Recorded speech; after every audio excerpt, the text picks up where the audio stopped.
Hello, everyone, and welcome to Food Empowerment Project's webinar, The Embodiment of Injustice, the Dairy Industry. We are so happy you joined us. My name is Kennedy Little, my pronouns are she, her, and I am FEP's Youth Advocacy Team member. For those who haven't heard the news yet, FEP has adopted a new organizational model where we hold shared leadership in the organization to further embrace our mission towards justice, equality, and sustainability. You can learn more about this on our website, foodispower.org. I am now going to do a description of myself. I am a Black woman with my braids going back into a bun. I have these low-hanging, colorful earrings on, a green shirt, which is my Food is Power t-shirt, and a red jacket. As we begin this event, we would like to take the time to make a land acknowledgement. I am currently residing on Osage land and recognize that this land was stolen from the original peoples of these areas, and want to take a moment to honor, remember, and pay respect to the past, present, and emerging leaders who have stewarded this land for generations. I also request that each of you reflect on the land that you are on as well. In today's webinar, you will hear from experts to better understand the overlooked injustices embedded in the dairy industry, including the legacy of colonization, animal exploitation, working conditions, and environmental racism, and decide for yourself how you feel about dairy. You'll also discover the positive impacts you can make on the animals and the environment. You'll hear from 4 incredible speakers and have a 10-minute break to refresh. Throughout the event, there won't be any graphic images, but some images or videos may trigger an emotional reaction, so we ask you to be cautious of that. At the end of our seminar, we will have a giveaway, and a winner will receive a copy of our newest full-color recipe guide, Vegan Chinese Food, which was organized by our vegan coordinator, team member Jazz Bowler, and more FEP goodies. When you registered for this event, your name was added to our giveaway wheel. Throughout the event, please stay updated with the Zoom chat box located at the bottom of your screen. This will allow you to get the full context of the webinar and important information we have to share. If you want to communicate with other attendees in the chat, please make sure your messages are set to be visible to everyone instead of just hosts and panelists. And if you would like to submit questions to our guest speakers, please click the Q&A box next to the chat box to submit those questions. All right, with all of that out the way, let's get started with FEP's webinar, The Embodiment of Justice, the Embodiment of Injustice, the Dairy Industry. Once again, thank you so much to everyone that tuned in. And first up, we're going to be talking about the legacy of dairy colonialism. But before we begin, we're going to be talking about the decades that the industry has and the many different ways that it has infiltrated our food system. Advertisements are just one pervasive way that the dairy industry has spread misinformation and continues to harm Black, Brown, and Indigenous communities, animals, and workers in the industry. As you watch this video, I ask that you think about some of the ways the dairy industry has negatively affected you.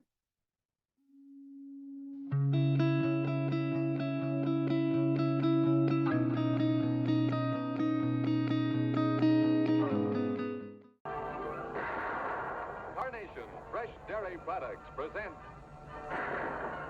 Annie Oakley.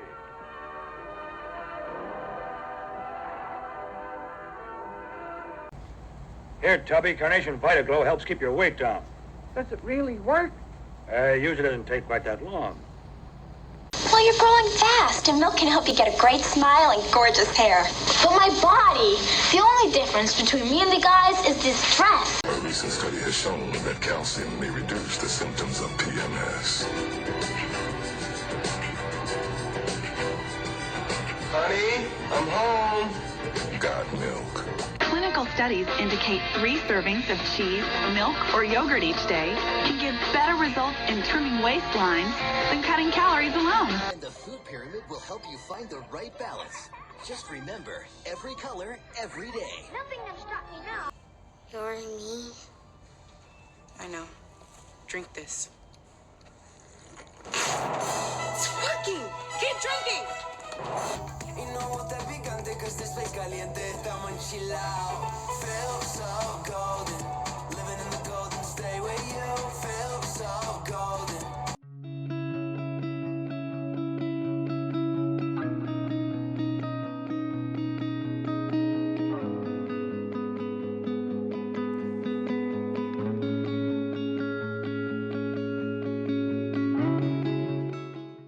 It is now my pleasure to introduce Dr. Claudia Serrato.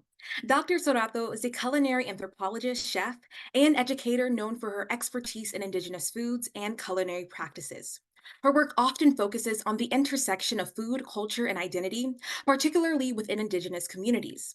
Dr. Sorato is recognized for her efforts to preserve and promote traditional Indigenous culinary techniques and ingredients, advocating for food sovereignty and sustainability.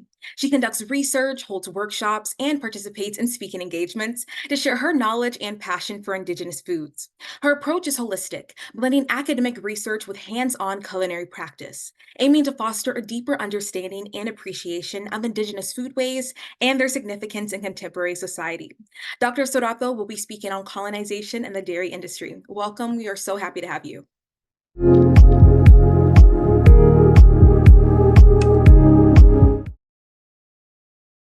Good morning, everyone. Today, I am honored to speak about a topic that intertwines history, culture, and socioeconomic issues, the legacy of colonization within the dairy industry. Now, this discussion is crucial for understanding the broader impacts of colonial practices on various communities around the world. So, and throughout this talk, we will explore how colonial powers utilized dairy farming as a tool of domination, the resulting hardships imposed on Indigenous, Latinx, and Black communities, and the echoes of this legacy in modern imperial practices, particularly in countries like China.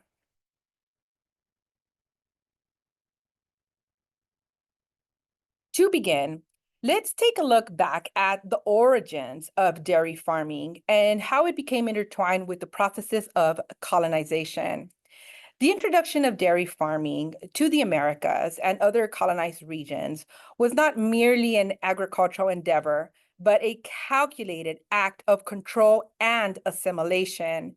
European settlers brought with them not just cows, but a whole new way of life that significantly altered Indigenous landscapes and societies.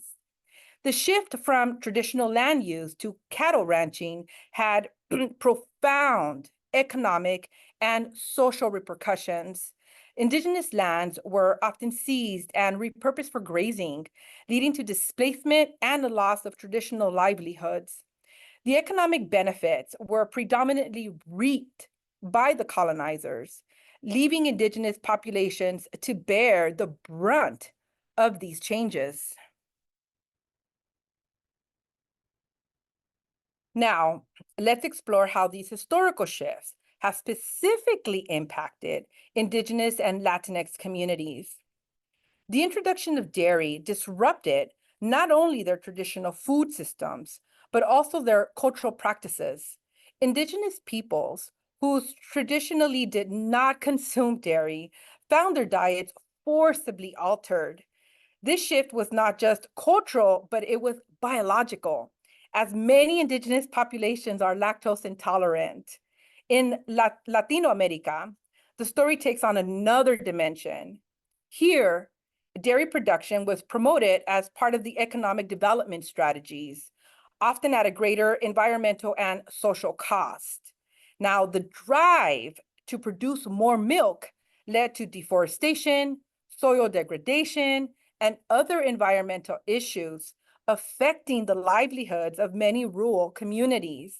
For instance, large-scale dairy farming in countries like Brazil and Colombia has led to significant environmental damage and social upheaval.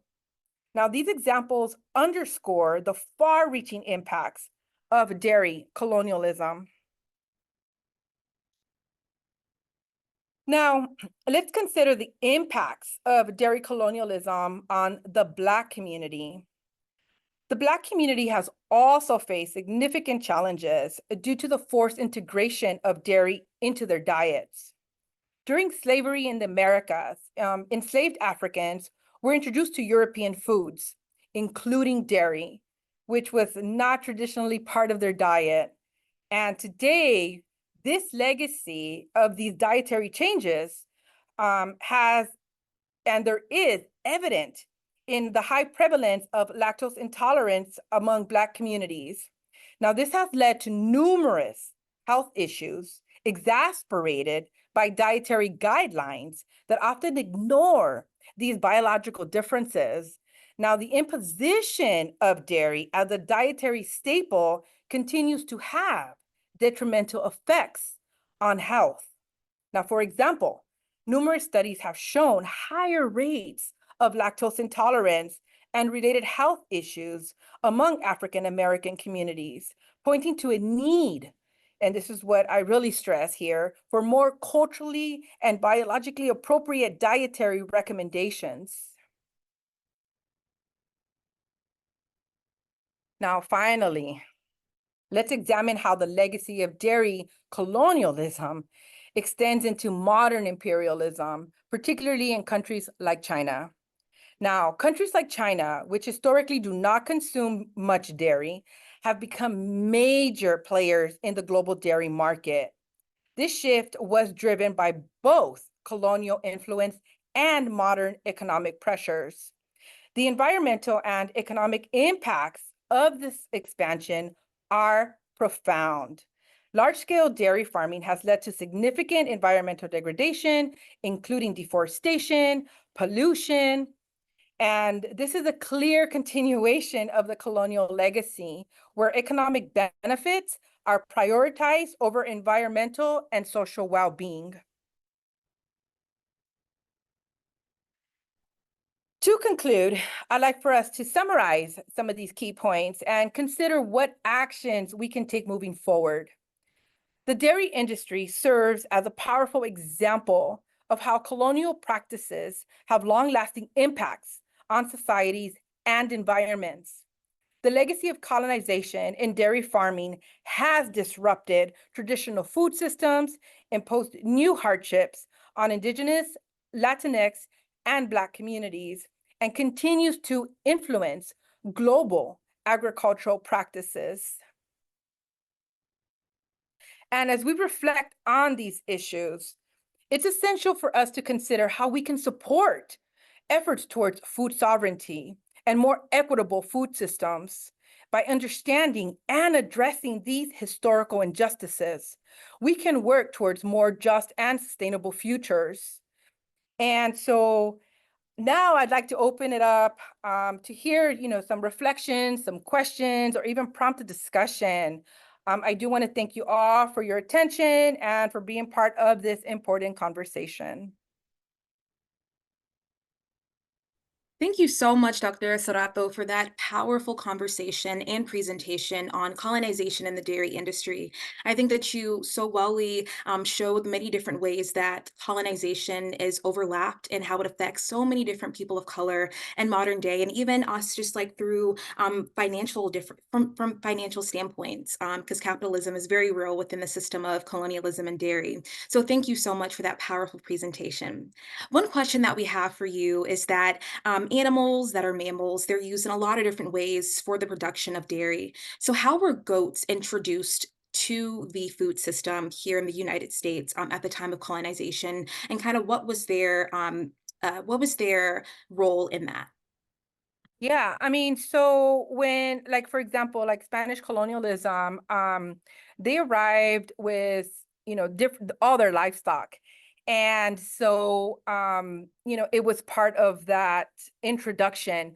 Now, for some indigenous communities, the consumption of goats wasn't, historically part of their like cultural diet.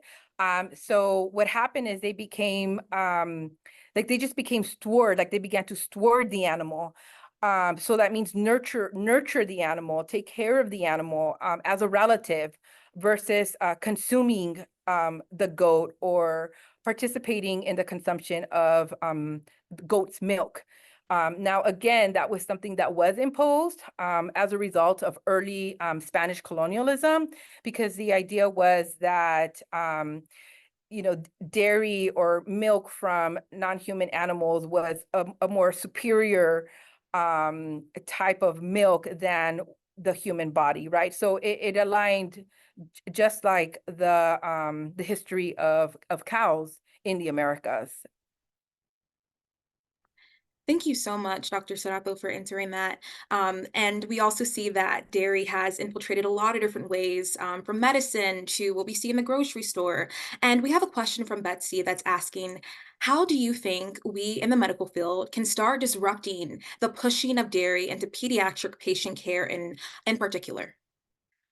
You know, the thing though is that there is a like deep, like early root to how dairy and milk, particularly in like baby like formula, was introduced. Like this was a relationship that happened between the American Medical Association and like Nestle. And so, right, so this would mean like being able to no longer establish or like work on, I want to say, dismantling the relationships that exist between the medical institution and like global food opportunists. And you know, what I always tell people is that it's important to seek truth at its root. So then we can begin to dismantle. You know, as for me, like part of being like who I am as a decolonial feminist, I always go to the root of the problem, because then we can like undo, right? So there's going to be a lot of undoing. And I think what's important is to also look at how, you know, other communities, how other you know, cultures are able to heal, how, you know, without the integration of animal byproducts, and begin to really, you know, create a conversation around that, and also prepare it, right? Like one thing I've always been told, even with the food work that I do, is that if we want people to taste the food, we need to prepare it and give it to them, right? So it's going to take a lot of work, a lot of deconstructing, but I mean that's like what we need to do, right? We need to unlearn so we can relearn. And I mean, you know, it takes a community, but I have faith that it can be done. Thank you so much. I think that's very beautiful and something that we can all begin to put into practice in our own lives. Growing up, you know, with family members that are Black, there is this really big misconception about being lactose intolerant, and me trying to have to like reteach that and say, no, you're lactose normal. There's absolutely nothing wrong with that. So I'm sure many of us have experienced that, and there are a lot of different ways that we can begin to incorporate a lot of Dr. Sorato's words into our own lives. So thank you. We have another question, which is, so what fruits and vegetables were eating before colonization? Kind of what was that root? What was that truth, of what was our reality, before colonization happened?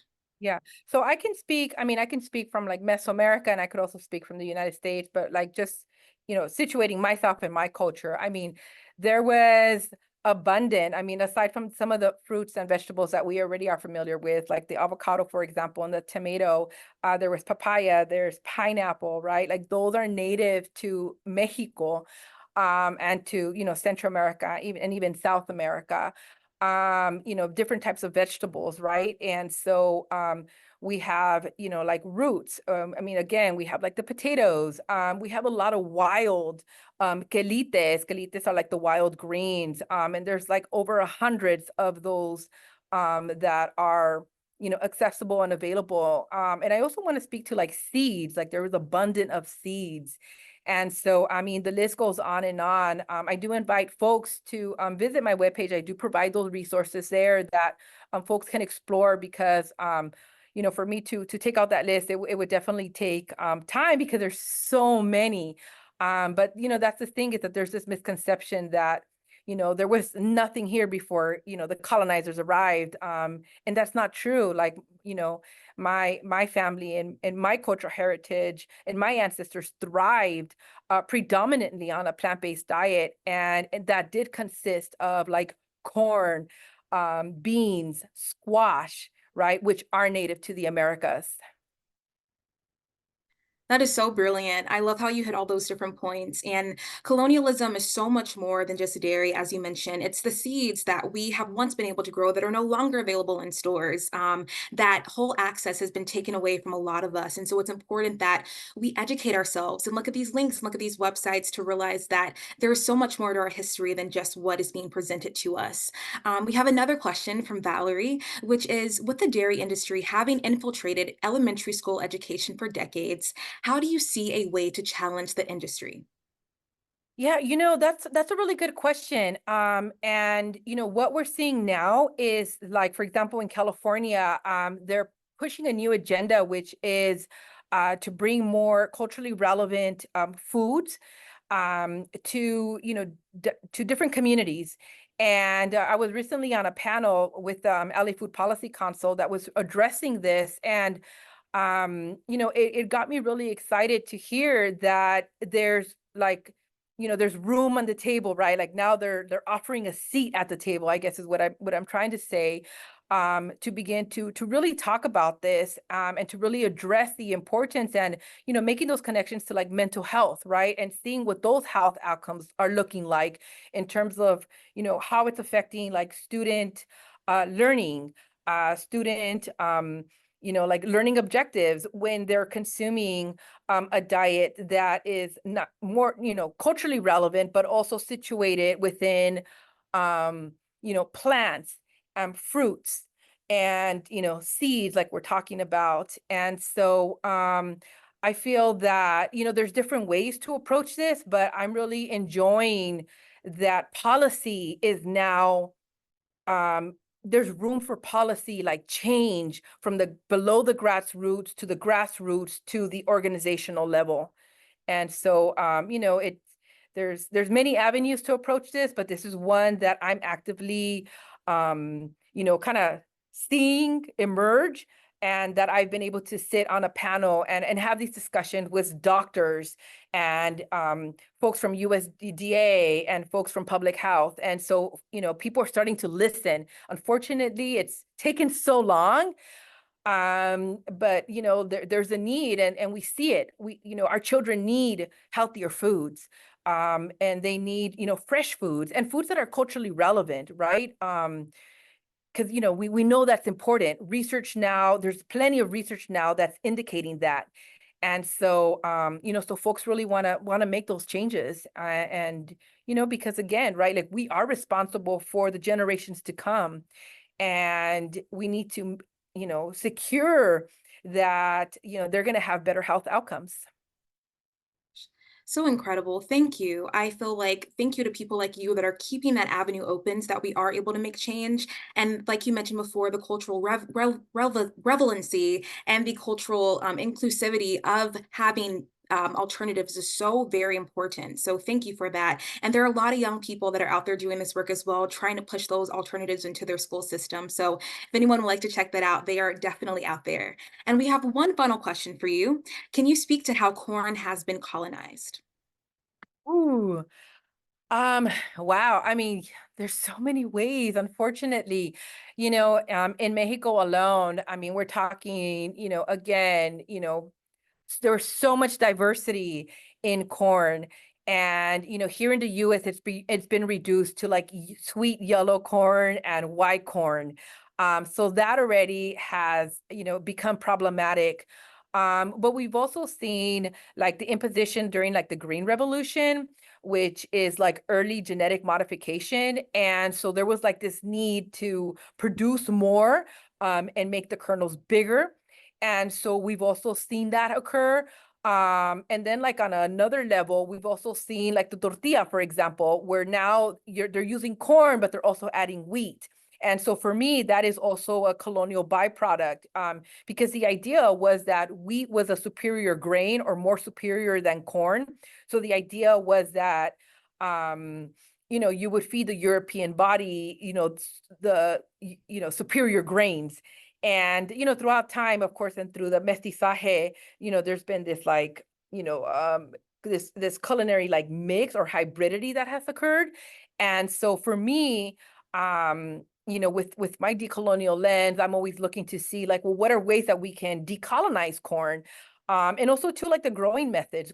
Corn was grown through this milpa system, which is a three sisters system, which is corn, beans, and squash. And so that means it was corn, it was planted with like this idea of companion planting. And that system has been kind of pushed to the side because the idea was that that was an inferior way of growing.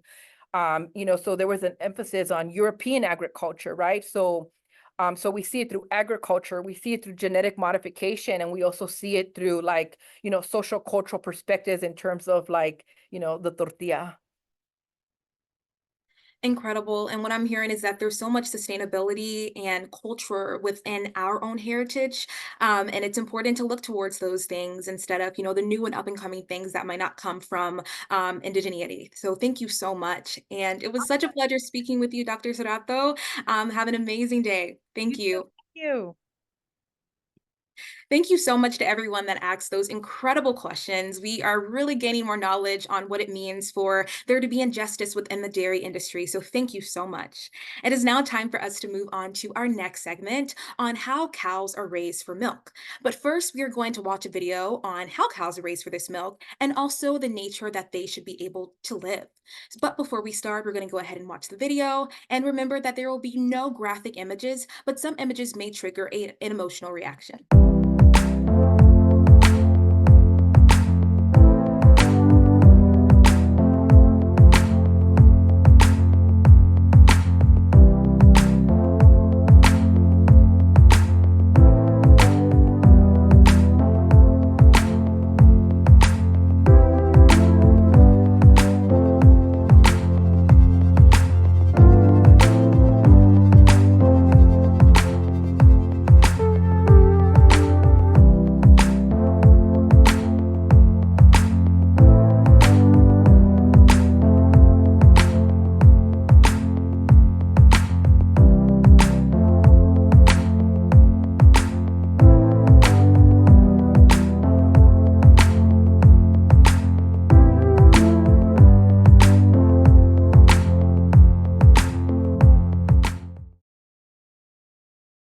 Thank you so much to everyone that watched that video. Maybe that helped bring up your perspective on ways that animals can be, they deserve our compassion and our consideration and respect. So thank you so much to everyone that watched that video. It is now my pleasure to introduce Dr. Sheila Kukan. Sheila is a lifelong animal lover and industry leader with over 20 years of experience in animal advocacy. Sheila became a vegetarian as a child and later chose to go vegan after visiting a farm sanctuary as a member of Bruins for Animals, a UCLA undergraduate club. Sheila has been instrumental in legislative items to help bring animals, including Meatless Monday initiatives and the ban of bullhooks used on elephants in traveling shows. She has developed expertise in the intersectionality of human and animal well-being and is passionate about uniting compassion and social justice to save more lives. Sheila will be sharing how cows are raised for milk. Welcome, Sheila. We are so happy to have you.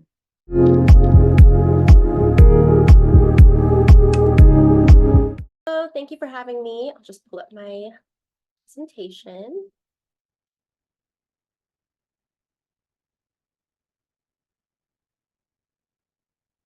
I hope you can all see that. So I am Sheila Doña Kukin. I'm so excited to be here today. This is like the most incredible group of speakers, and the work Food Empowerment Project has done to put this webinar together is just tremendous. So thank you for having me.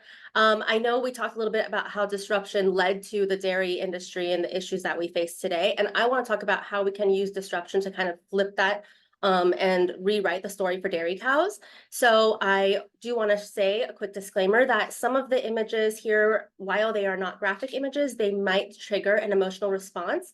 So I want to make sure that we hold space for that and make sure that we are creating space in case there are any reactions to such images. So I want to share a little bit about me. And firstly, about disruption, I have 2 foster kittens crawling all over me. So if you see them, I apologize for the disruption, but also you're welcome because they're adorable. So I want to start with my journey as a disruptor really quickly, because I don't view myself as the type of person who's very like extroverted and out there. But if I've become a disruptor in a way to change things for the better, I know we all can together. So firstly, I was born the child of 2 Iranian academic activists who came here right before the Iranian Revolution. And my whole life, I have known that I've had the heart of an activist and an advocate, but I've also culturally fallen into the narratives that are placed often on women, and saying that I should be, polite and quiet and perhaps not be so outspoken. So it's been a delicate dance trying to navigate, how do I disrupt? How do I be an activist while also being polite? And a pivotal moment for me was right after this middle photo was taken. I was in Iran for the summer.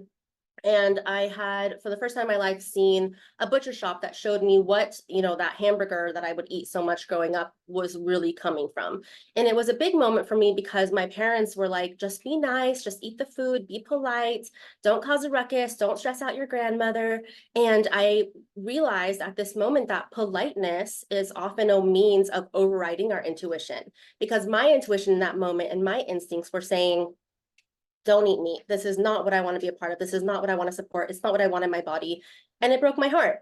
And so I decided to go vegetarian right at this moment. And it was also really interesting for me because when I came back to the States and I let people know my reasons for stopping to eat meat was people would often say like, oh, well, of course, in those countries, things are so bad and they do things so bad. And there was this othering and the pointing of the finger that was pretty eye-opening for me in an aha moment, because I realized people didn't want to acknowledge what's happening in their own backyards with the factory farmings and the industries that we have here. And so again, I was like, okay, I have to disrupt, but I have to do it through opening people's eyes to the stories that are really taking place and what truths are being told. So that is how I really began my journey as an activist. I would say I've been in this space for over 20 years, and much of it has been around disrupting the status quo to make things better for humans and animals. I know Kennedy had mentioned some of the work I've done on elephants and traveling shows. And I think something that's so interesting about that, and this is on the photo on the far right is what was signed into law for elephants, was this legislative item was essentially to just stop animals in traveling circuses. But we knew that the imagery of an elephant as this gentle giant that has been perpetuated us from our childhoods with Dumbo and so on was a lot stronger than having the imagery of like a lion or a tiger. And that tells you a lot about the need for narrative change, because it's these narratives that are, leading to legislative change. So it was me being able to say, hey, actually, look what happens to elephants, that led to all of the animals being in a better situation. So that is just an example. And so that's using what I've learned as a disruptor. I want to go through dairy industry specifically. So step one, when you want to disrupt the status quo and you want to question things around us, it's really helpful to pause and question all narratives. And the pause is so critical because it helps us identify that intuition, right? Instead of overriding it as we're so trained to do. So an example here is this advertisement that I'm so sure so many saw. It was a campaign about happy cows come from California. And for me, when I'm asking questions, I'm like, who is controlling the narrative? So for this, it's right in front of us, right? It's the California Milk Advisory Board. They're controlling this narrative of these happy cows, these images of these rolling green hills, the blue skies, happy cows who are talking to each other with an abundance of food around them. So that's the narrative that's being sold to us in this imagery. Who benefits from the story? The dairy industry in California, of course. And it's always, looking at who's profiting, right? So what's the status quo? The status quo is that the industry is making money. How do we continue to make that money and make more money from the dairy industry? So step two, identify the true story. So anyone who's driven throughout California has probably seen what it really looks like to have all of these cows stacked together in these situations. The information that might be hidden, this is not the imagery that's going to be in the advertisement. I don't see those green rolling hills. I don't see an abundance of food. I see waste. I see animals that are stacked together and are not able to be their natural social selves. And when you're thinking about who controls the narrative and how they profit, the dairy industry in California is $1 billion industry. So it's very clear about who's benefiting from the narrative of come, buy cow milk from these happy cows, because if some people saw this image or knew where their dairy really came from, they would not probably want to ingest it or support this industry. So, step two, obviously finding out what the truth really is. What are they trying to hide? And then using that, looking at the true story more for cows, we're trying to say they are not happy, right? Obviously, for cows to produce milk, they must be pregnant. So they are forcefully impregnated, and the cows are often giving birth to one calf a year so that they're continually in this milk production cycle. Oftentimes they'll give birth and they'll be artificially inseminated again within 90 days. So the cycle continues and it's far from natural. The mothers and the babies are also not able to develop their natural relationships. So you'll see in this photo on the right, a mother and her baby have been separated. That will happen within days, if not hours. And if it's a male, because this is a dairy industry and they don't produce milk, they're viewed as byproducts. So they are quickly either disposed of or shipped off to be caged and sold, usually as veal, and they don't make it past the age of 2. For female calves, because they are profitable, because they will potentially be able to produce milk, they are isolated and fed a synthetic milk replacement. So what I think is really interesting here is that it's all about profit, right? So we are looking at questioning narratives, like where's the money? The nutrition that is created by the cow for her calf is not even fed to that calf, and they're fed a synthetic one because that nutrition is going to feed into the dairy industry. And then the mothers, because they're constantly being impregnated and lactating, often don't make it past the age of 5 due to the wear and tear on their bodies. If you think about it, in a natural state, a cow will produce about a gallon of milk per day for her calf. And in a dairy industry, in a dairy farm, they will be producing about 7 gallons. And I also want to give a shout out. The photo on the bottom right is from Food Empowerment Project's Lauren. So thank you, Lauren, for doing such incredible work to help us see, and break through these narratives. But I do think, oh, sorry, one other thing I want to note is that what happens to the mothers after they can't produce milk, they are then fed into they go for slaughter, and they're going to be produced as meat. So the cycle continues, and it's a profitable cycle that's been developed, unfortunately. So what's the truth about cows in their natural state? They are worthy of compassion. So although we are not often fed narratives that humanize cows, or show their compassionate sides that lead us to have our heart for them, there is a lot to it. Their pregnancies are very gentle. They are very nurturing. The mother calves often go isolate themselves in the evening to give birth. It's not something that responds well to intervention. So all of this intervention that's happening through humans and dairy farms is not benefiting the mother or the child, and it's leading to a lot of stress, both physically and mentally. Their milk is produced exclusively for the calves, of course. And there's an immediate bond between the mothers and the babies. You can often see them calling for each other. They stay together for a long time. Usually a calf will suckle on the mother for about a year, and their bonds continue. So much so that you'll see herds will have several generations of cows. So you'll see mother, her mother, you'll see a calf all together. And that also happens because their life expectancy is around 20 years. So in the natural state, compare that to 5 or 2, it's quite a lot longer.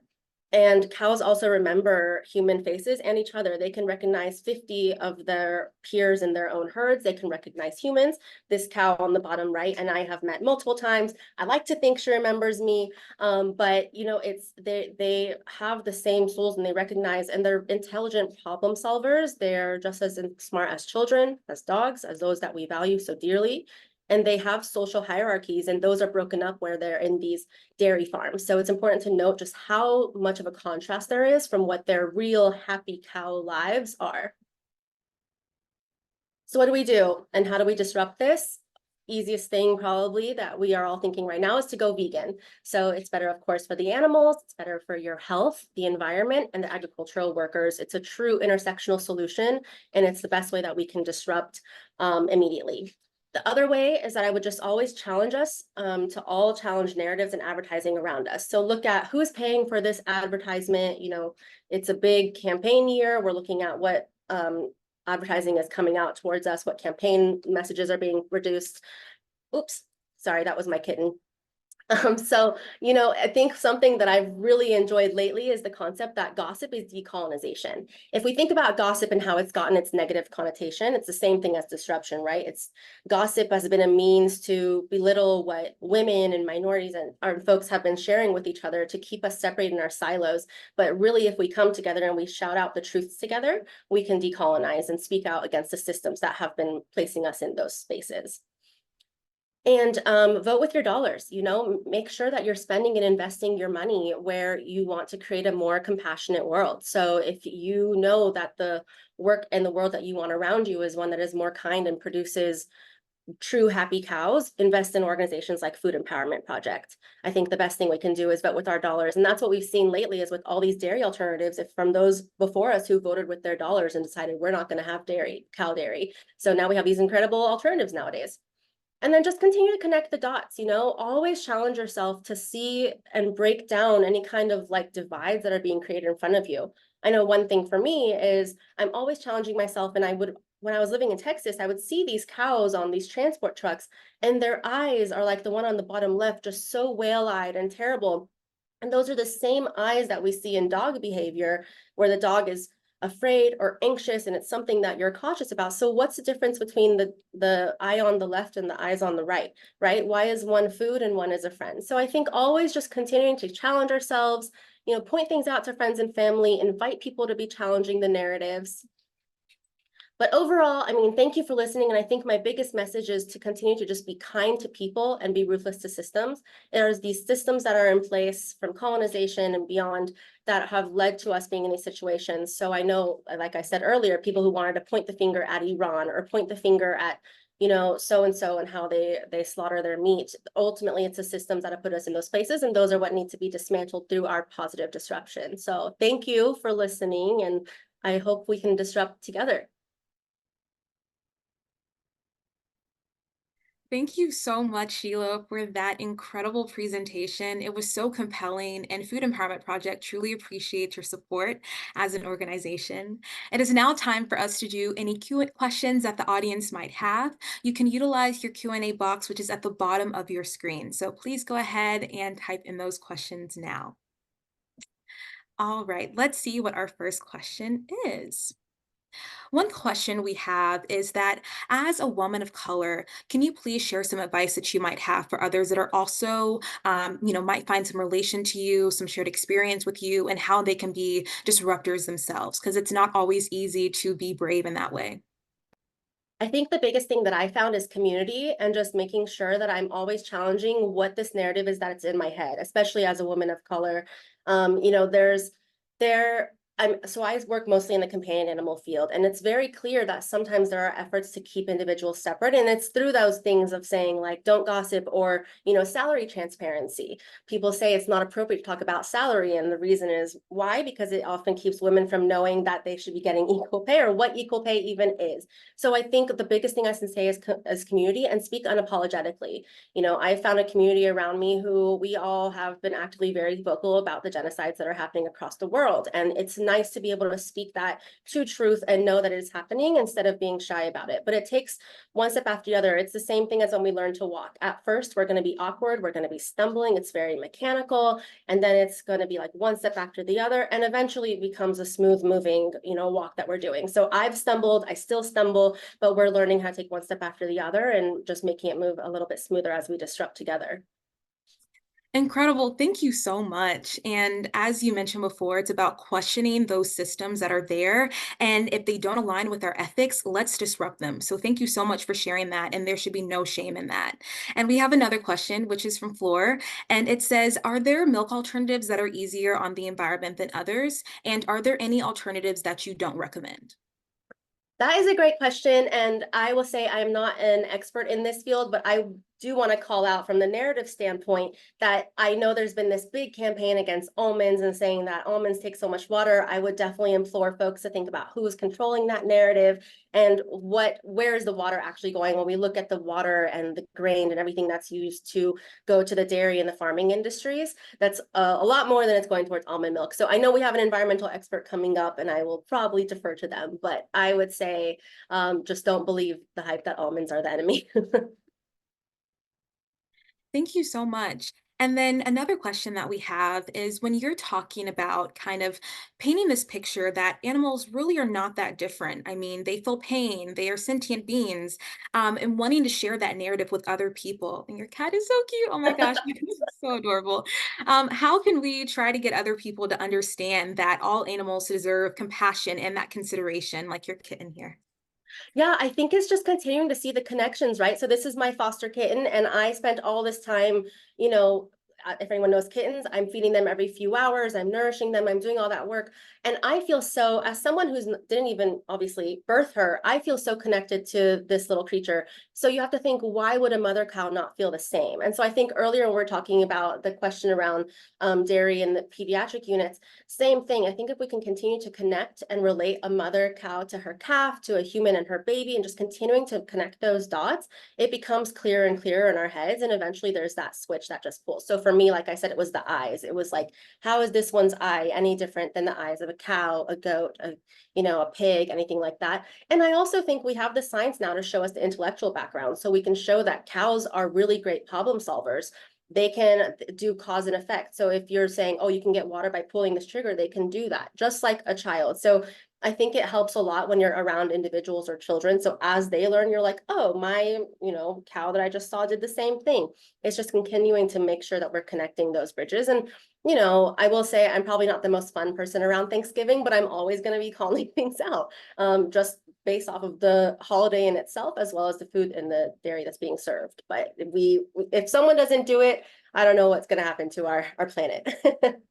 Thank you. And that's so true. If we don't have people that are willing to question the narrative or that are willing to talk back when something does not seem right and when it's hurting other people, then we're going to be in a world that is not great. So thank you so much for doing that. And for if there's people out there that are wanting to learn more about how they can go vegan or how they can be more compassionate to animals, what are some resources that they should turn to? And what are some things that helped you with your journey? I think the biggest things that helped me with my journey, obviously, were just social media, organizations like Food Empowerment Project who have these really easy toolkits at hand. So there's, especially now, when I first went veg, my parents were like, well, you can learn to cook for yourself. And I'd never even used a stove before. So I had to learn kind of the hard way. But nowadays, there are so many incredible resources, so many great supplements.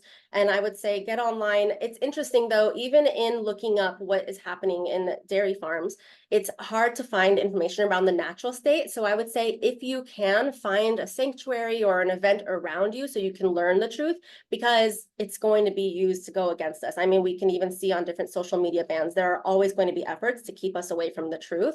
So just continuing to take that step forward and utilize resources. And I'm always here to help disrupt as well. Thank you so much for that powerful presentation and for taking the time to answer the questions that we had. We truly appreciate it, and we hope you have an amazing day. Thank you. Thank you so much, Kennedy. Bye, Sheila. All right, everyone. Thank you so much for sticking around and for those incredible questions. It is almost time for our 10-minute break. After the break, we're going to hear from Central Valley, California dairy worker Giovanni Martinez and his experience in the industry. But until then, please watch this video on produce workers who work so hard in order to feed millions and billions of people around the world.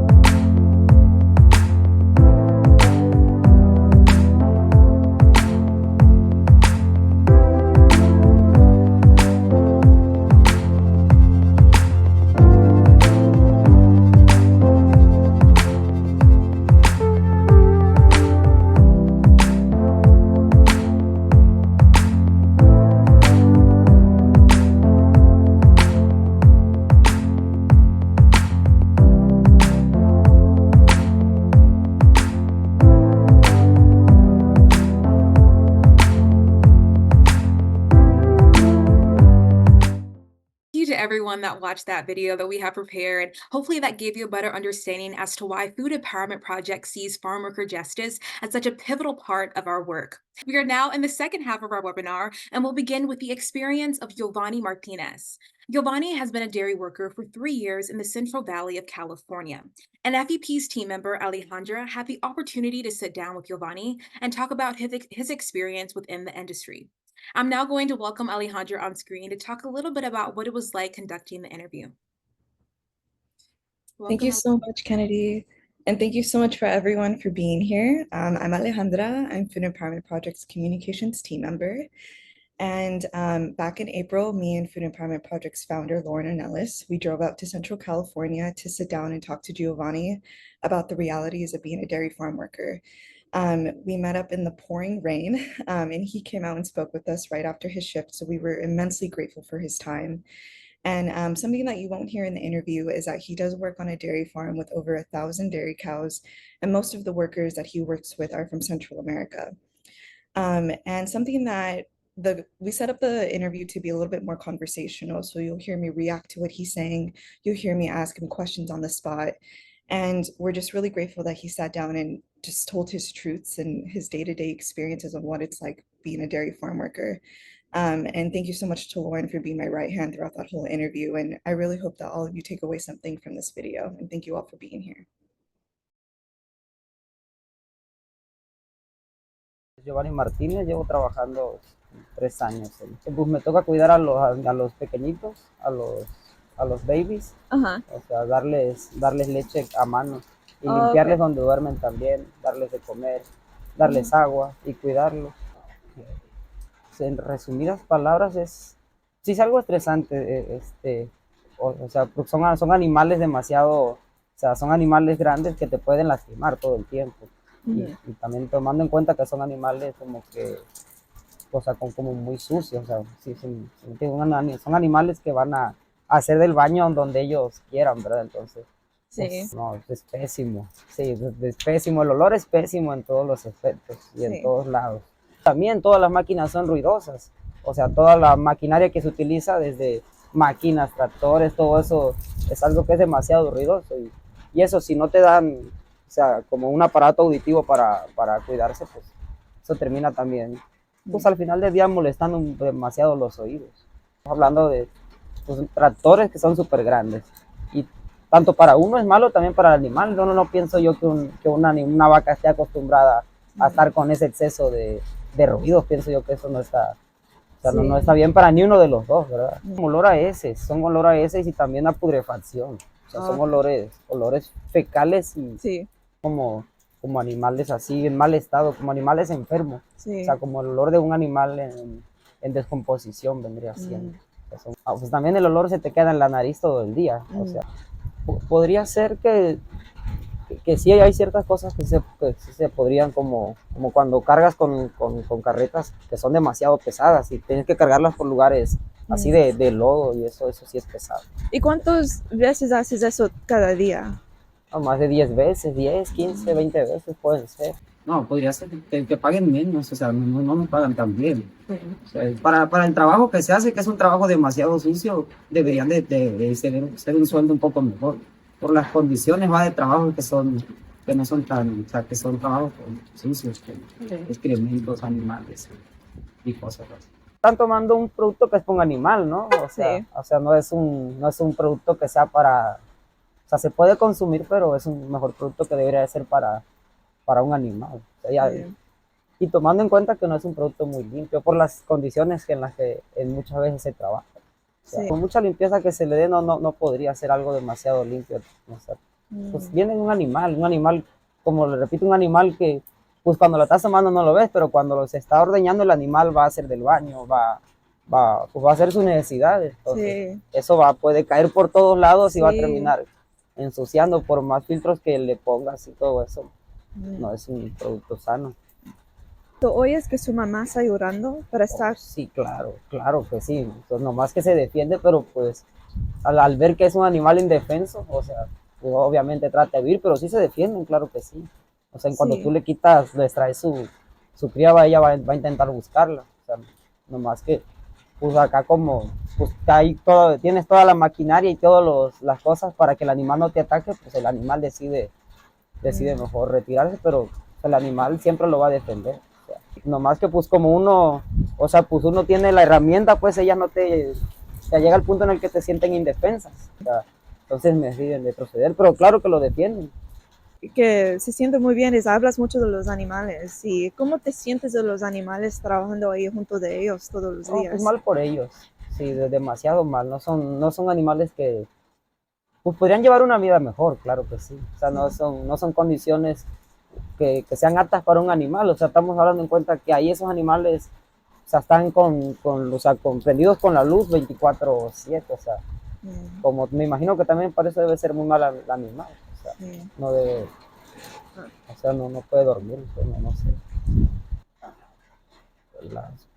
Podría ser que la suciedad, eso podría ser que a mí lo que más me ha impactado, o sea, la suciedad de los animales, como repito, pues un animal siempre está o sea, haciendo sus necesidades y lo hace por donde él quiera.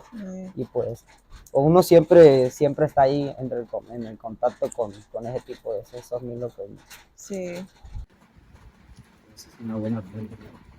Pues a mí en lo personal, o sea, pues a mí un poquito fuerte al ver tanta, o sea, pues, el sufrimiento del animal, ¿no? O sea, ver cómo lo han sacado de, o sea, de su hábitat natural, pues un animal no es apto para, pues, se lo digo, está para que esté rodeado de máquinas y todo eso.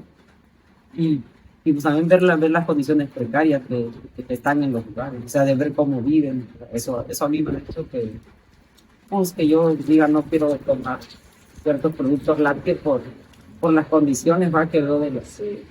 ¿No tomes leche porque los impactos de la leche? Yo desde que empecé a trabajar desde de consumir leche. Wow. Por las condiciones de...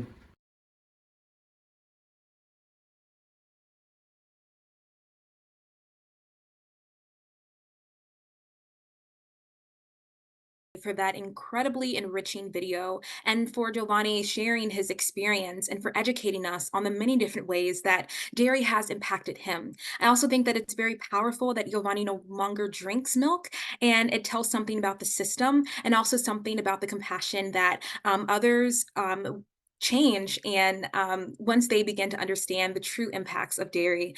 So these are changes that we can all make for ourselves as well. So thank you all so much for that powerful interview. It is now time for us to introduce our next segment, environmental racism. Environmental racism is a significant consequence of dairy industry. On dairy farms, substantial amounts of methane, manure, and chemicals are released into the environment and neighboring communities. In the US, California is the #1 producer of dairy. Communities are primarily Latinx, and exposure to these harmful toxins causes sickness, disease, and the ability to enjoy their environment. I hope everyone can gain something from the video that we have to share on environmental racism and its impacts.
Thank you all so much for watching that powerful video on the many different ways that environmental racism has impacted workers, animals, and communities. I'm now super excited to introduce our next speaker, Dr. Shana Sudai. Dr. Sudai will be speaking for longer because of current events that are happening in the world related to the environment. Dr. Sudai is a climate scientist and critical physical geographer. Her research focuses on projecting future global challenges in climate and sea level, attributing climate impacts to corporate high emitters, and understanding climate justice, particularly through critical geographies of sea level rise and multi-species climate justice frameworks. She has a doctorate in Earth, Geographic, and Climate Sciences, a master's in Applied Mathematics, and a bachelor's in Astrophysics and Physics. She has been vegan since 2002 and volunteers at a rabbit rescue organization. Dr. Sudai will be speaking about the impacts the dairy industry has on the environment. But before she begins, we have a couple questions for a poll to test your knowledge on environmental destruction caused by the dairy industry. So right now, everyone should see a poll question popping up on their screen. And I'm going to go ahead and read our first question. Carbon dioxide is a greenhouse gas, which is the main driver of climate change. What is the largest source of carbon dioxide, otherwise known as CO2, emissions globally? Choice A, fossil fuels. Choice B, agriculture. Or choice C, landfills. And I'll give everyone a couple seconds to think about that question and pick their answer. All right, for our second question, methane is a greenhouse gas which is much stronger than CO2, but doesn't stay in the atmosphere as long. What is the main source of methane emissions globally? Choice A, fossil fuels. Choice B, agriculture. Choice C, landfills. And I'll give everyone a couple seconds to answer that question as well.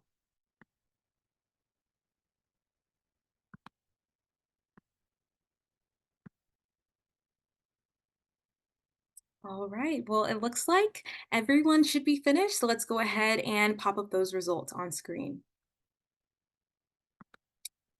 All right, so it looks like everyone got them majority correct. Fossil fuels are the correct response for question 1, and 65% of everyone answered that correct. So great job.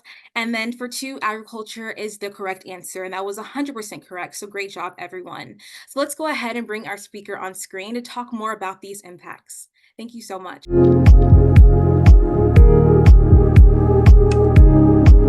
Thank you so much, everyone. I'm going to share my screen, share that, and make it full screen. Apologies, the button is so small. Okay, thank you so much for having me today. I will be talking about climate and environmental injustices of animal-based dairy production. And I'm going to start with just talking about climate change, where we're at globally, what's driving it, and what some of the impacts are. And so, as you're all well aware, and as I'm sure we can all see happening around us, things are not going very well with the climate crisis. We just had in 2023 the hottest year in recorded history, and that is tragically a record which is sure to be broken again soon, almost certainly this year and in the years to come. And this is just a look at air temperatures over the last 12 months. You can see in many places they're much warmer than previous air temperatures used to be. And this is causing devastating effects around the world in the form of heat waves, both heat waves in the air and marine heat waves, which happen in the oceans. It's causing wildfires. It's causing extreme storms, such as hurricanes and flooding. And all of these impacts are extremely detrimental to all living things, human and the more than human world alike. And just a few of those impacts to be more specific about it. Farm workers are particularly susceptible to the impacts of climate change because they're often working in outdoor conditions, which puts them at risk when there are heat waves, wherein there are, in California, especially like wildfires, which release particulate matter pollution that's very detrimental to human health. And so this has led to a lot of deaths of farm workers. And in California, many farm workers died between 2018 and 2022 when temperatures exceeded thresholds that trigger California's heat safety requirements. And all of those deaths occurred in counties with also chronically unsafe air. And so this is what we call cumulative impacts, that it's not just the heat, but it's all of these impacts of climate change. And as we heard from Giovanni, there's already not sanitary, not healthy working conditions within the dairy industry. And of course, these statistics apply that I'm showing here to both workers in animal agriculture and in harvesting crops. And so, but what this research was saying was that that combination of heat and particulate matter pollution, which is coming from wildfires and from cars, that is particularly lethal. And there are no federal protections for workers from extreme heat. So this is a huge problem that really action needs to be taken around this. And there are not really reporting measures for employers to have to report this type of thing. So we're really underestimating the deaths and injuries that farm workers are facing as a result of increasingly severe heat waves and lowering air quality. And of course, this is not just this is not just impacting humans. This is also impacting the animals that are trapped within the animal agriculture industry and in the dairy industry. And so animals are also susceptible to extremely high temperatures. There was also earlier this year a large fire that happened in Texas that killed thousands of cows. And there's no protection for animals from any of these types of detrimental effects because they're considered not living beings within this system. They're considered products. And so there's really no protections whatsoever. And it's not just that humans and animals that are on farms are being impacted by climate change. And at the same time, the agriculture industry as a whole is a contributor to climate change.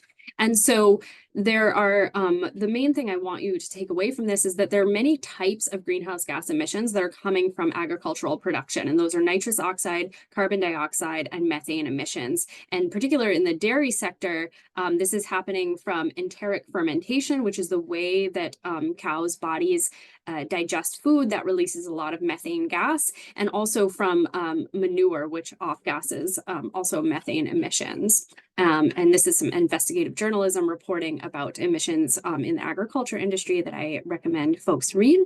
And just to go over the poll questions that you all did, and you all did really, really great on those. It's that first question about carbon dioxide, which is the main driver of climate change, and what is the largest source of carbon dioxide emissions? That is fossil fuels. So fossil fuels are the largest source of carbon dioxide, and they are the main thing that is driving climate change. But they are not the only thing that is driving climate change. And so this is just a look at global temperatures and global carbon dioxide concentrations in the atmosphere. And you can see that they line up very well because temperature rises right alongside carbon dioxide emissions, and carbon dioxide emissions continue to rise globally even today.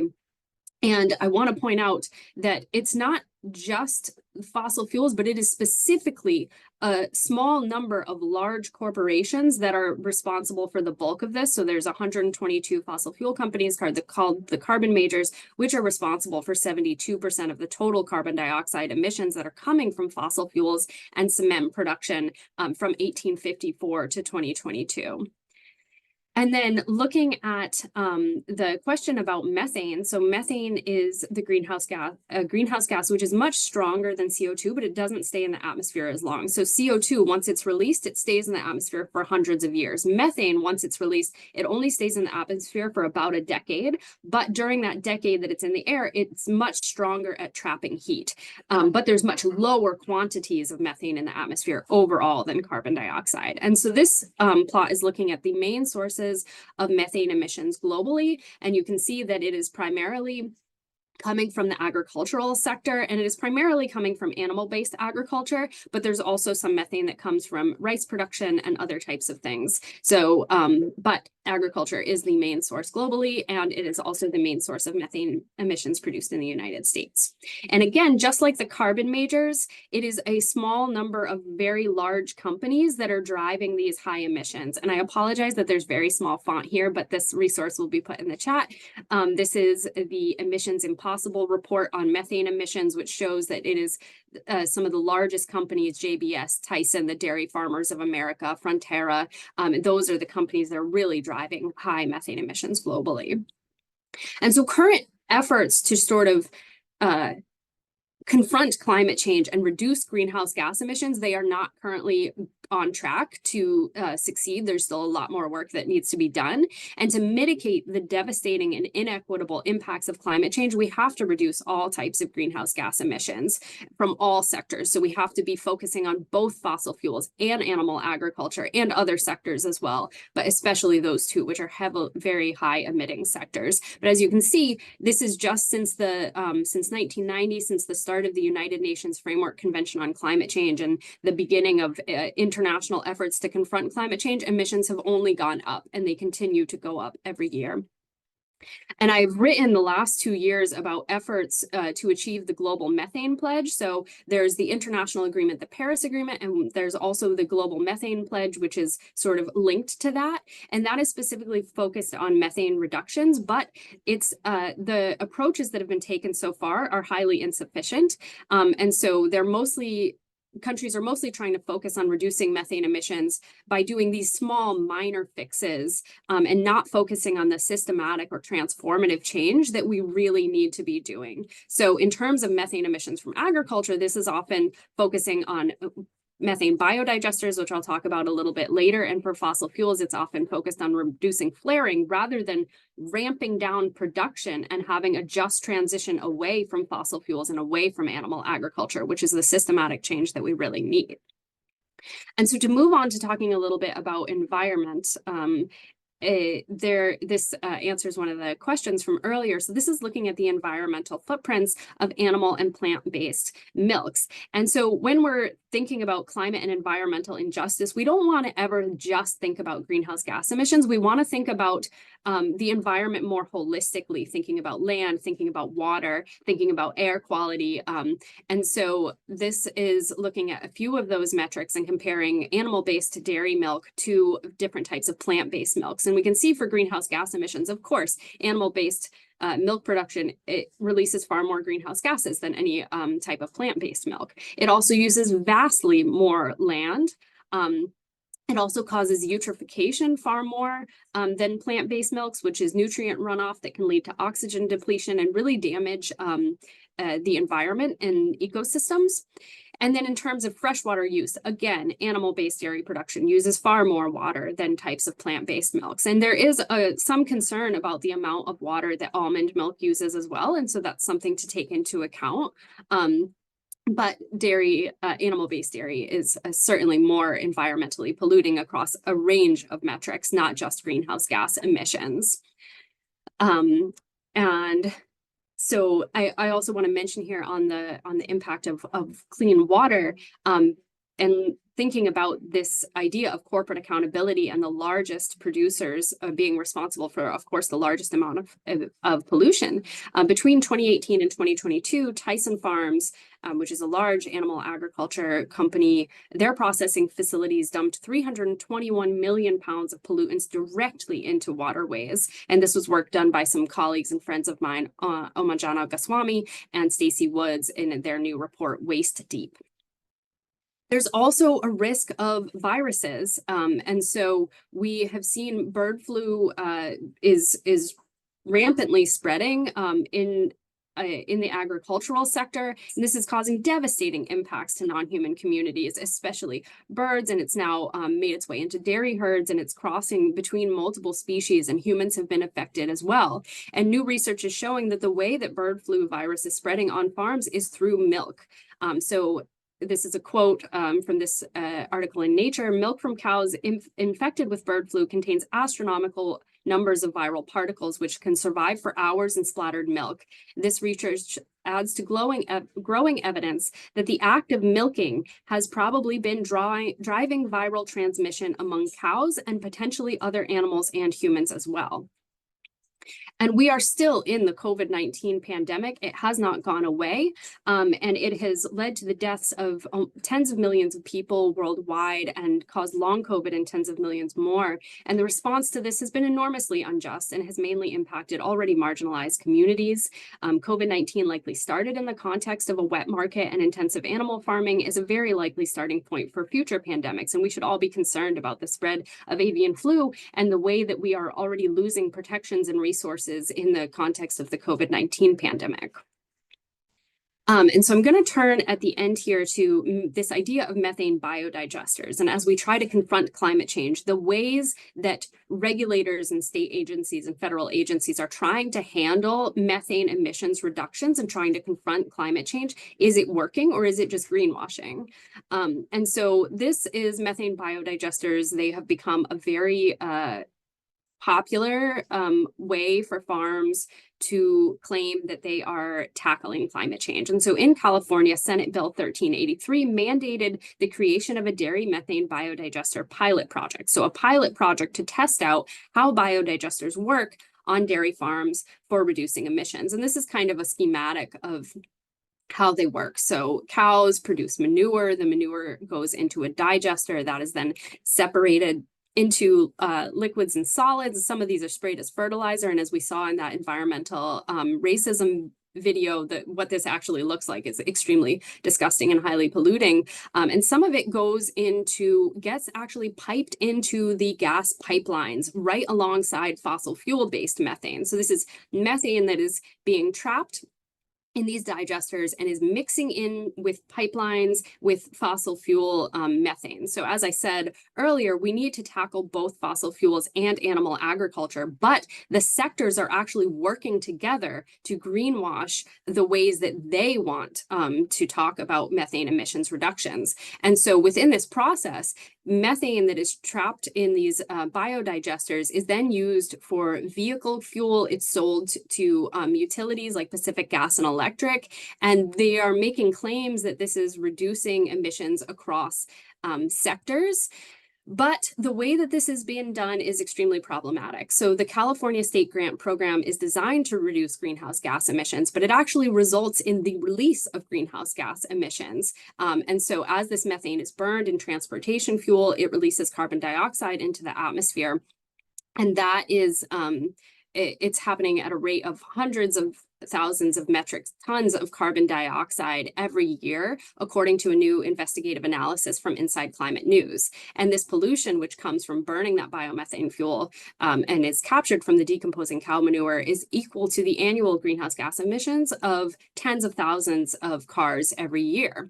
And so the emissions are not being counted in the state's annual greenhouse gas inventory. The California Air Resources Board is also considering this as negative emissions. So they're saying not only are they not counting it as emissions, they're counting it as negative emissions.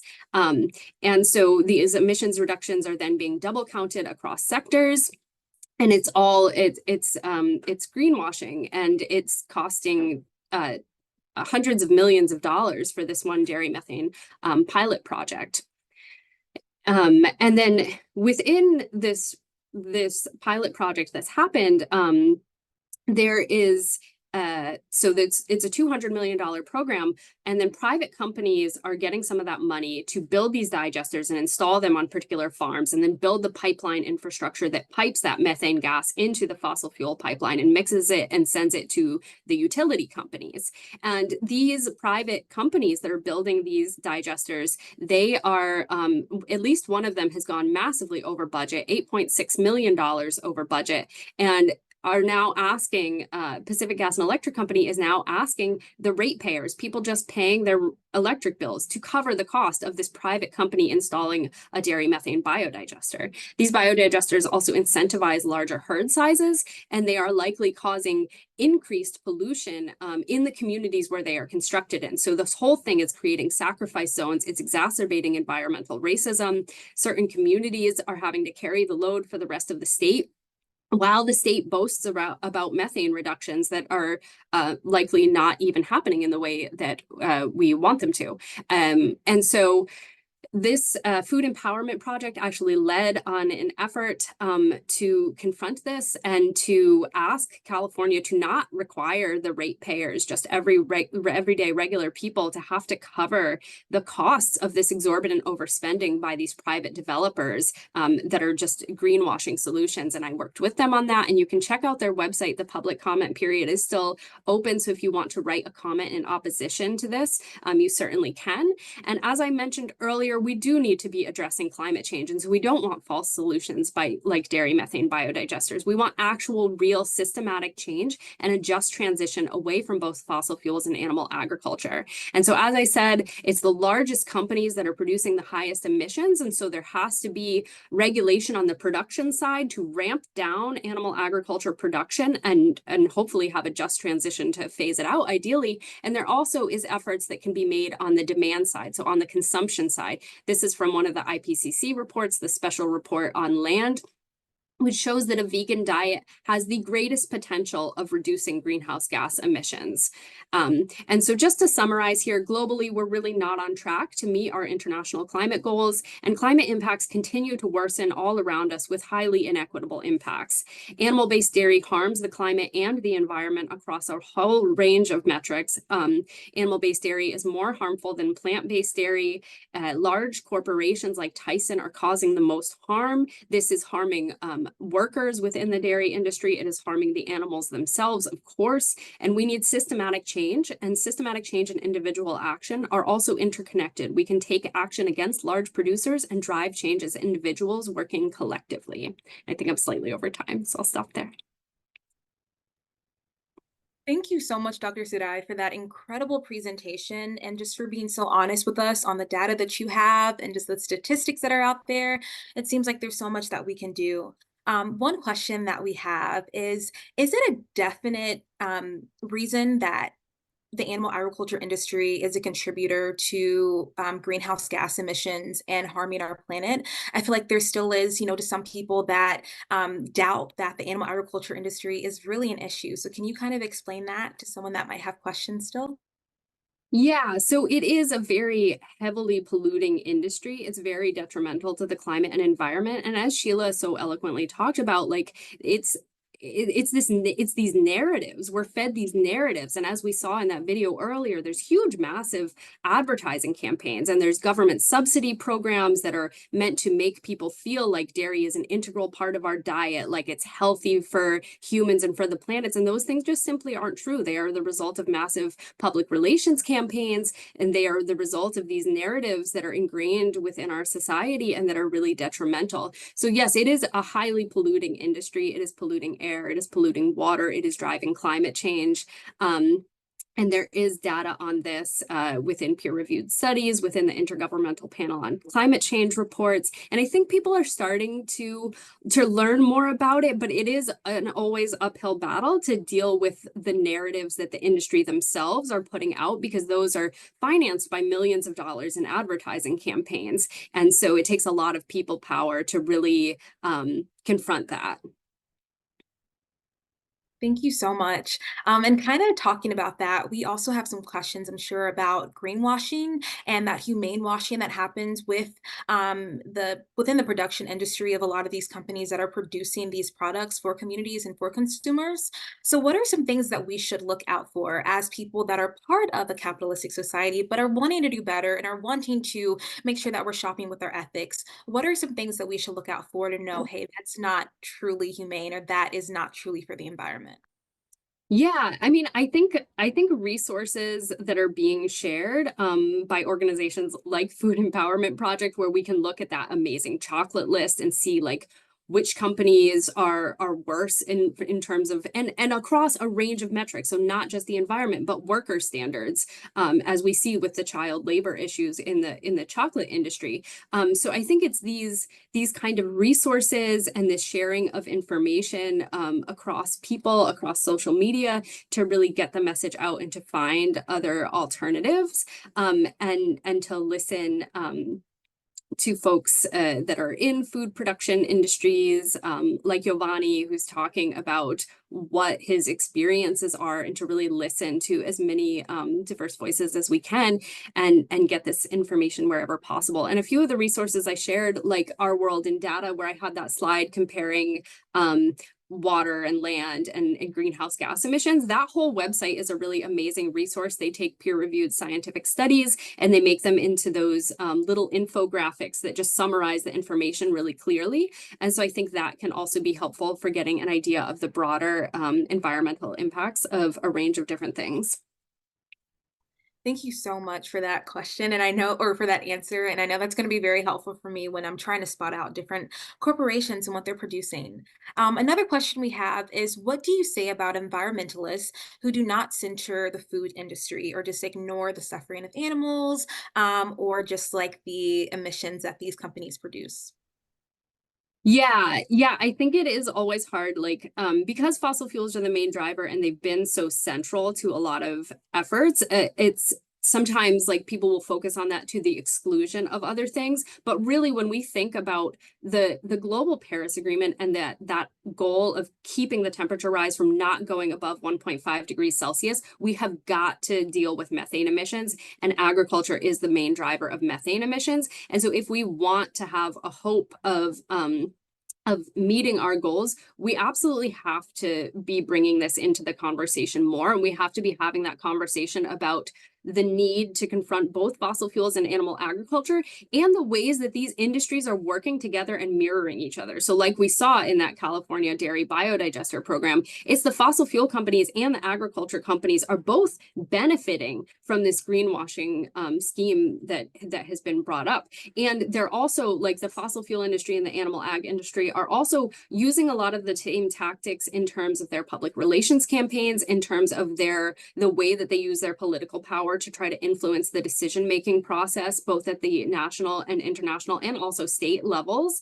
They are both trying to get misinformation directly into the school systems by coming up with these really terrible lesson plans that they're sending out to teachers, which greenwash both industries. And so I think it's looking at that tactical way that these industries are mirroring each other and working together to the detriment of people and animals across the planet. I think we really have got to normalize this conversation that we can't focus on just fossil fuels. We absolutely have to focus on fossil fuels and animal agriculture together. Just keep making that case. Thank you. I think that's such an important comment to make. All these issues are interconnected, and so we have to make sure that we're tackling all of them and not just excluding one. Another question is, what's your number one tip for folks who want to go low waste or want to be more sustainable within their journey? Yeah, going low waste. I mean, it's something I'm always trying to figure out for myself as well, because, and it's a lot of it is like we can do what we can trying to have, trying to not get our food in plastic bags and trying not to have like these like disposable items in our lives. But we also have to understand that like we can put efforts into that. We also have to be putting efforts into like pushing globally for like phase outs of plastics and things like that, because it's so ubiquitous in our lives. And when I try to like remove plastics from my life and remove like disposable things, I find that it's so hard because it's really ingrained in all packaging. It's like our clothing has fossil fuels in it. It's very hard to really get rid of all waste, but we can of course like reuse things, we can swap things. I'm very active in my local buy nothing community to try to both not feed into capitalism and to reuse things with my neighbors. I give away what I don't need, they give away what they don't need, and that's a way to reduce waste as well. So I think community level efforts are really important and powerful here.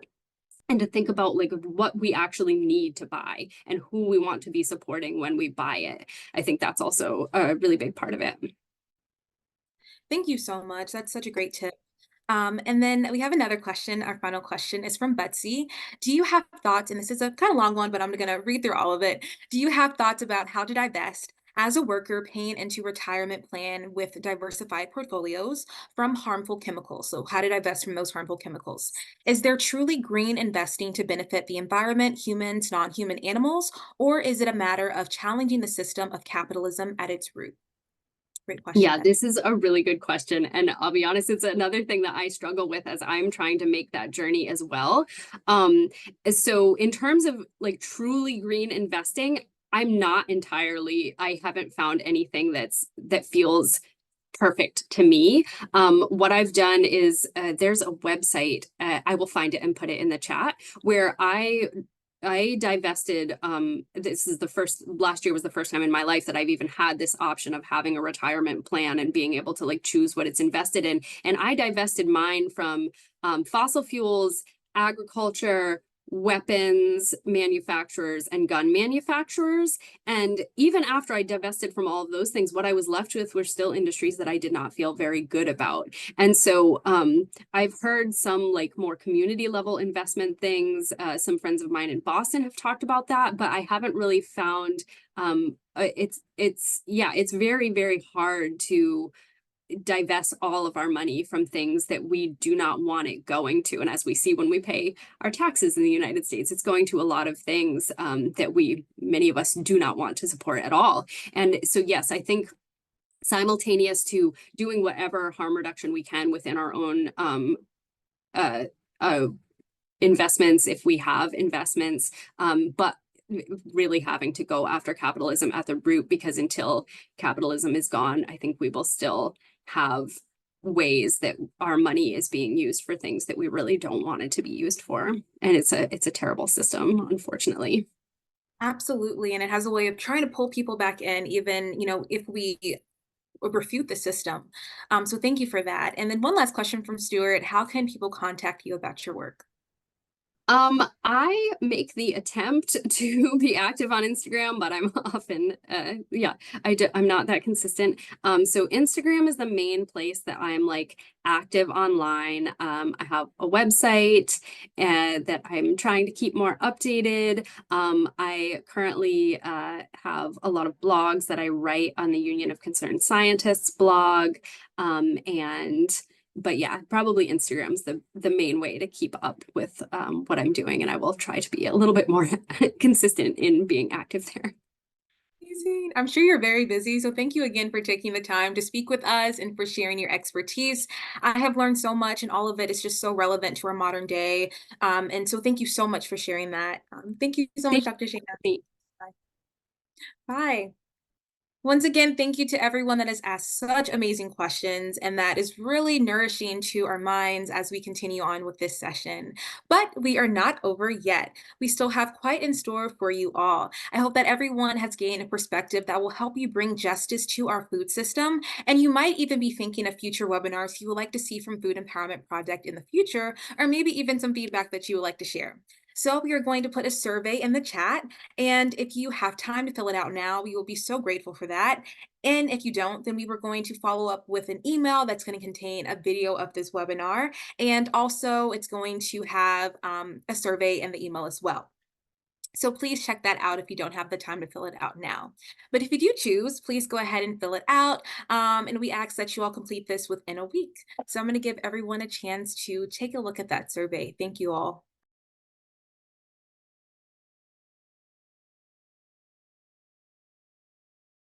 As you all are filling out the survey, we have had a couple questions on if this live webinar will be available. And yes, it will be. It will be on our YouTube, and you'll also will receive it in an email. And I hope everyone has had the opportunity to check out some of the links from our speakers. Those are all being put in the chat right now. We had some from Dr. Sarai, and then also from Dr. Serrato, Claudia Serrato.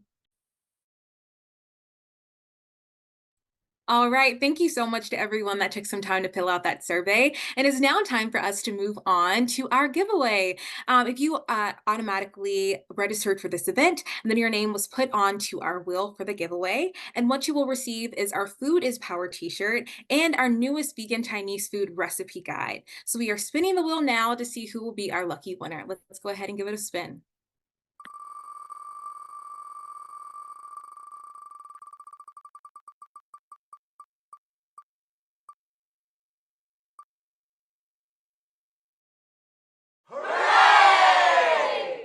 Congratulations, Ali H, on your Food is Power t-shirt and your new vegan Chinese food recipe guide, a host of delicious recipes that have dairy alternatives. So we have a video prepared for you all to take a look, and please check out this video made out by our FPP team for numerous ways that you can get creative in the kitchen and stay dairy-free. Enjoy the video.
Thank you so much to everyone for watching that video. If your mouth is watering and if you would like to make those dishes, then please be sure to tag Food Empowerment Project. Once again, you can find these recipes on our website, foodispowered.org.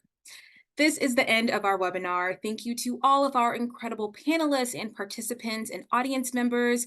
I have learned so much. And thank you to our Food Empowerment Project team for facilitating this event and for putting the pieces together. Once again, thank you to our incredible experts, Dr. Claudia Serrato, Giovanni Martinez, Sheila Kukan, and of course, Dr. Shana Sudai. Thank you so much to our speakers. And if there's anything that you all would like to learn more about, don't hesitate to email us or learn more about us on our website. I would also like to give a big thank you to Leonard Nallis, Food Empowerment Project's founder and General Programs team member, for being the brain behind this event and for coming up with this idea to begin with. The whole goal for this event was to see ways that we can be more compassionate to animals, but also educate others. And it's about embracing that mission so that we can live a life of sustainability, compassion, and justice. So thank you all so much for being here and for helping us with that mission. And how could I not get on right now and thank our amazing host for today's event, Kennedy. We are incredibly grateful, so happy to see all the love and support you've given Kennedy to pull this off for pretty much 2 hours. And so we're just so always impressed with her and her energy. And I don't know about you all, but being able to carry this on and smiling at the same time, and also keeping track of the questions coming in and anything else that we're chatting about. So huge thank you to our host, Kennedy, for doing a phenomenal job and keeping us engaged.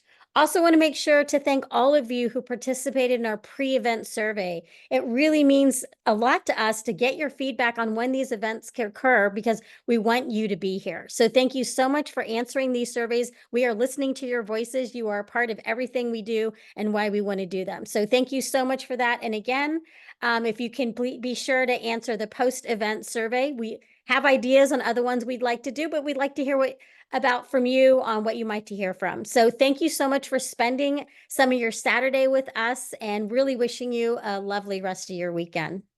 Thank you.